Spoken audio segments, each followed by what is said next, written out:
پاکستان کے کسی بھی مقام سے ماہ رمضان المبارک کا چاند نظر آنے کی کوئی شہادت موصول نہیں ہوئی اور عدم رویت رہی۔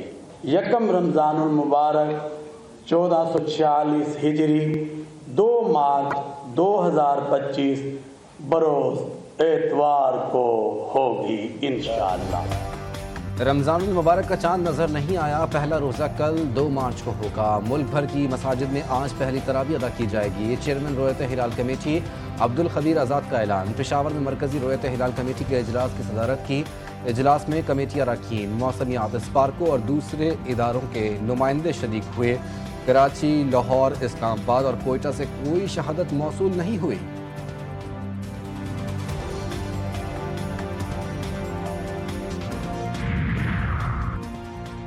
سعودی عرب میں آج پہلا روزہ ہوگا۔ رمضان المبارک 1446 ہجری کا چاند نظر آ گیا۔ سعودی سپریم کورٹ نے رمضان کا چاند نظر آنے کی تصدیق کر دی۔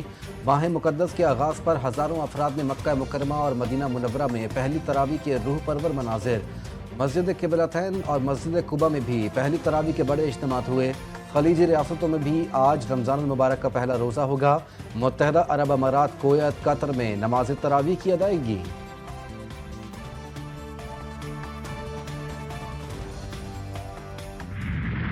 رحمتوں اور برکتوں کا بن کر مہمان، پھر آ رہا ہے ماہ رمضان۔ جی ٹی وی نیوز پھر لا رہا ہے خصوصی ٹرانسمیشن۔ عرفان رمضان، نازیہ ملک اور ولید شیخ ہوں گے میزبان۔ جید علماء کرام ہوں گے مہمان۔ سحر و افطار میں ہوں گے علماء کرام کی علم و دین سے بھرپور باتیں۔ اسلامی تاریخ اور اسلامی واقعات پر ڈالی جائے گی روشنی۔ شیف گلزار لگائیں گے مزے مزے پکوانوں کا تڑکا۔ ناچ گانا نہیں، صرف علم و حکمت سے بھرپور ٹرانسمیشن دیکھ سکیں گے آپ صرف جی ٹی وی نیوز پر، یکم رمضان المبارک سے چاند رات تک۔ ملک کا امن تباہ کرنے کی سازش، دہشت گردوں کا ایک اور مذموم وار۔ نوشہرہ کے علاقے اکوڑا خٹک میں جامع دارالعلوم حقانیہ میں نماز جمعہ کے دوران دھماکہ۔ مولانا سمیر حق کے صاحبزادے مولانا حامد الحق سمیت 8 افراد شہید، 13 سے زائد زخمی۔ ڈی پی او نوشہرہ نے دھماکے کو خودکش قرار دے دیا۔ امدادی کارروائیاں جاری، لاشوں اور زخمیوں کو اسپتال منتقل کر دیا گیا۔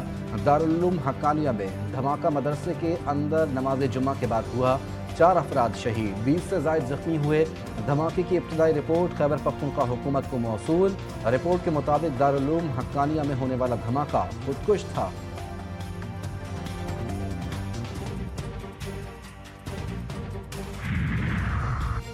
صدر وزیر اعظم، وفاقی وزیر داخلہ اور دیگر سیاسی رہنماؤں کی دھماکے کی مذمت۔ صدر مملکت کا دہشت گرد حملوں میں قیمتی جانی نقصان پر گہرے دکھ اور افسوس کا اظہار۔ کہا بے گناہ نمازیوں کو نشانہ بنانا مذموم اور گھناؤنا عمل ہے۔ دہشت گرد ملک اور قوم اور انسانیت کے دشمن ہیں۔ وزیر اعظم شہباز شریف کی زخمیوں کی صحت یابی کے لیے دعا۔ زخمیوں کو ہر ممکن طبی امداد فراہم کرنے کی ہدایت۔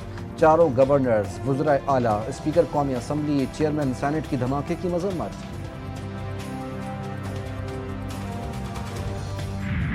سیکیورٹی فورسز کا خوارج کی موجودگی کی اطلاع پر شمالی وزیرستان کے علاقے غلام خان قلعے میں آپریشن۔ فائرنگ کے تبادلے میں 6 خوارج دہشت گرد مارے گئے۔ آئی ایس پی آر کے مطابق سیکیورٹی اہلکاروں نے خوارج کے ٹھکانے پر مؤثر کارروائی کی۔ ہلاک خوارج کے قبضے سے اسلحہ اور بارود بھی برآمد کر لیا گیا۔ ہلاک ہونے والے دہشت گرد سیکیورٹی فورسز کے خلاف اہم سرگرمیوں کے ساتھ بے گناہ شہریوں کے قتل میں بھی ملوث تھے۔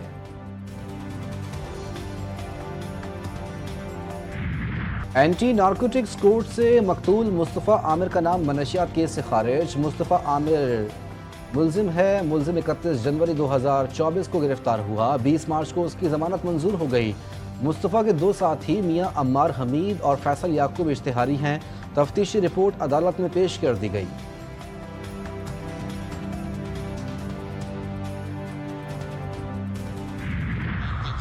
ضرور پولیس کی بھی ایک طرح سے نااہلی ہے کہ یہ بات کیوں پتہ نہیں چلی ہے۔ اس پہ بھی ہم نے کچھ تو آفیسر ابھی سے ہم نے سسپینڈ کیے ہیں۔ دوسروں کے خلاف بھی ایسا یہ انفارمیشن ہے کہ ہم کسی کو بخشیں گے نہیں۔ ایک بڑا لمحہ فکریہ بھی ہے کہ جس محلے میں یہ 5 مرتبہ اس کو 2 مرتبہ پولیس نے پکڑا تھا، 2 مرتبہ کسٹمز والوں نے پکڑا تھا، 2 مرتبہ ANF والوں۔ مصطفیٰ عامر قتل کیس میں پولیس کی ناقص کارکردگی۔ مرکزی کردار ارمغان کے معاملے پر پولیس چیف کا اپنی ہی فورس کی نااہلی کا اعتراف۔ کہتے ہیں ارمغان 5 مرتبہ گرفتار ہوا، پولیس کو اس کے دھندوں کا علم ہی نہ ہوا۔